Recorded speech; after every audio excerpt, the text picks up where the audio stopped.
I guess the main reason that y'all are here is just to find out about my twin brother. Bob to me was, or is, one of the greatest men I've ever known. I mean, not the fact he was a great man, he was also my brother, and that makes it even specialer. Bob and I went in the military together at 19 years old. We both went in the Ranger Battalion together. After about 3 years, I just decided, you know, there's got to be an easier way to make money. So I got out, and Bob stayed in. And Bob had 19 and a half years in the military. He had 2 weeks to go in Iraq before he was killed. This was his 5th and last trip over there. And they had told him, Bob, you don't have to go on this. And he said, well, you don't understand. If you're going, I'm going with you. And that's just, that's the way Robert was. My name's Phil Taylor. I'm an artist with the Texas Fallen Soldiers Project. We paint portraits of soldiers that have been killed in Iraq and Afghanistan. This started really with the death of a friend. He was a close friend to my daughter, Jordan. He was killed in a motorcycle crash here in Frisco on May 23rd last year. And through the time coming up to that funeral, we talked about a way to reach out to the Dossetts and comfort them. And somehow the question was either posed or asked, whatever, here in the home, and about what we could do. And I offered a portrait of Ben. And so taking off from work the next day, I stayed up all night. Painted 15 hours straight, got it ready for the viewing, and was able to get it over there, and the impact that it made and their response was so powerful. You know, it was profound. And when he hugged me, you know, in the funeral parlor, it was just, okay. I knew I wanted to do something more with my art versus commissioned and personal works that I've been, you know, on doing for so many years, and that was it. And then Captain Blake Russell went down, who is the brother of one of my very good friends, Ronna Russell. And I offered to paint Captain Blake for the dad, Ron, and the same type of impact occurred. And that response, that was it. And that's when the Texas Fallen Soldiers Project was born.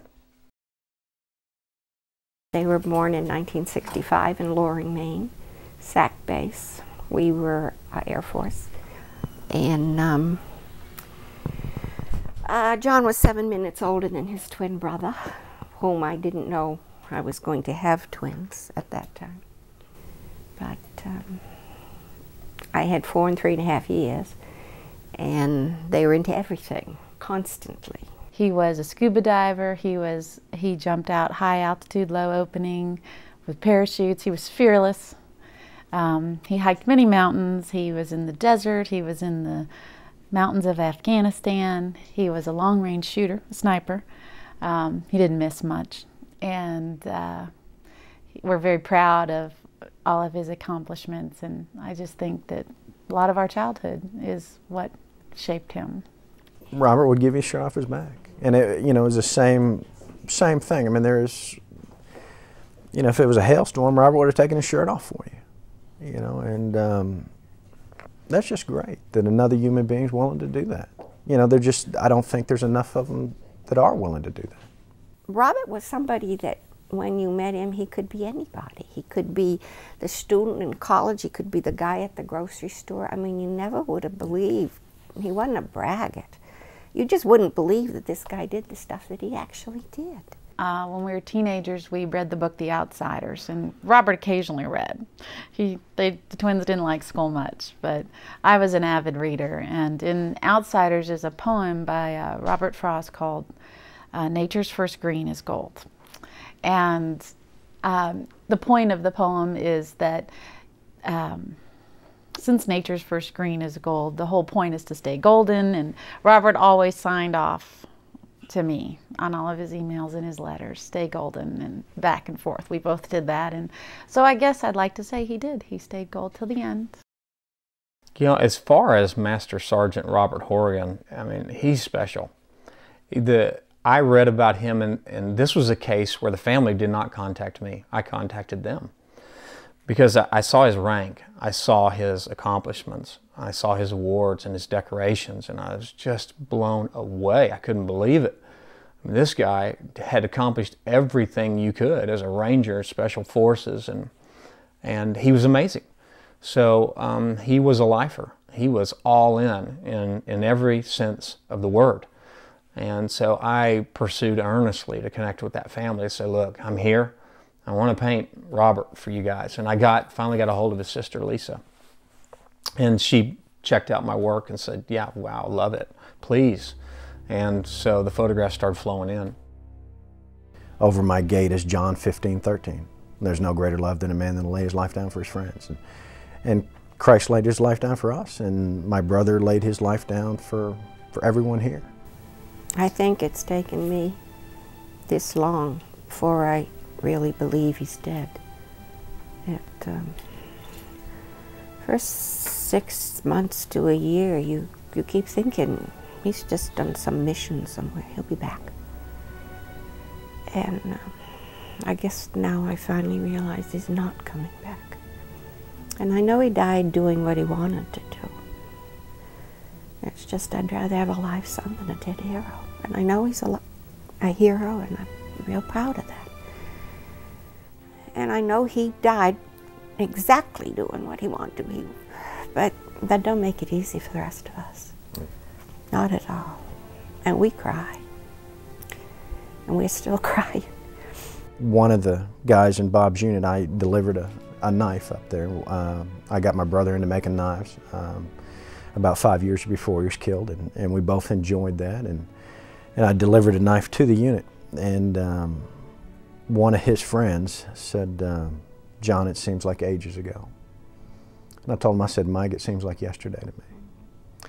And I guess the only way people understand how we feel, or I feel, is you have to be in our shoes. And I don't want anybody to be in our shoes.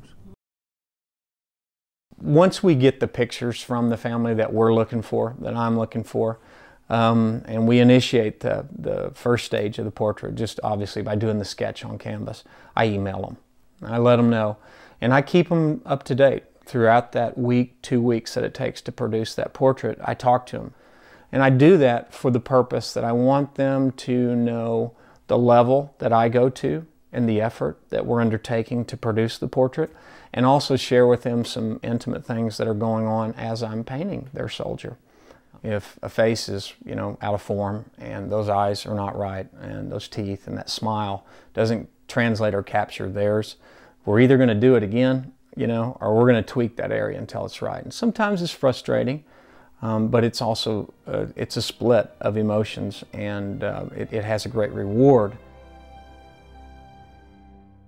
I looked at several pictures that they sent, and the one that best captured him was the one with the beard, because that's who Robert was.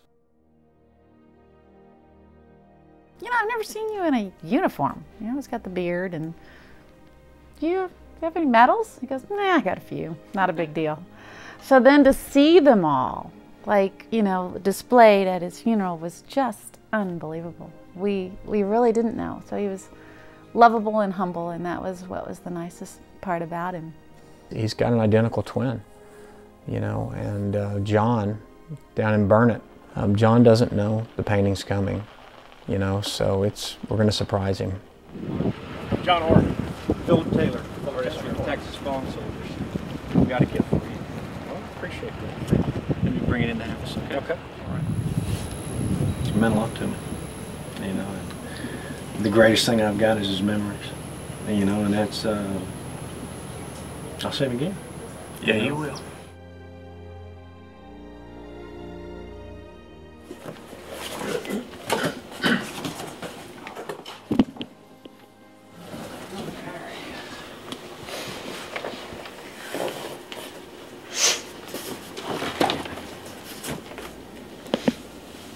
He captured his eyes great. Good God, sure did.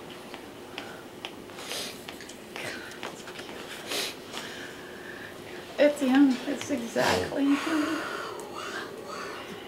Robert left a legacy, behind. I mean, his name will be there forever, and people will still know what he did, because that's just the type of man he was. He wasn't a hero. He didn't want to be a hero. He was a simple man, wanted to get on with his life, but when duty called and the country called, he stood up and says, "Where do you need me? Where do you want me to go?" You know, if someone's to ask me, do you do it for a political reason or some type of motivation, or some type of belief or whatever, it's really not. It's born out of, not the mind, but out of the heart. The desire to connect with people and to try to comfort people and help people. You know, standing off to the peripheral and looking at how they're experiencing the portraits is unbelievable. Time helps. It doesn't heal. I mean, it doesn't heal all wounds, but my greatest knowledge is knowing I'm going to see my brother again. There's not a doubt in this world. It's like I'm talking to you right now. I know I'm going to see my brother again. You know, and he's just ahead of me. The pain is like, it's so complete. It takes everything you have just to... I'm a nurse. I was familiar with the death and dying process, the bargaining, the denial, all this. But, and I'd suffered other losses, my husband, my mom, all that. I never knew anything that was as painful as this. Now, I was fortunate. I'd had him for 40 years. It would have been so much harder if he'd been 19.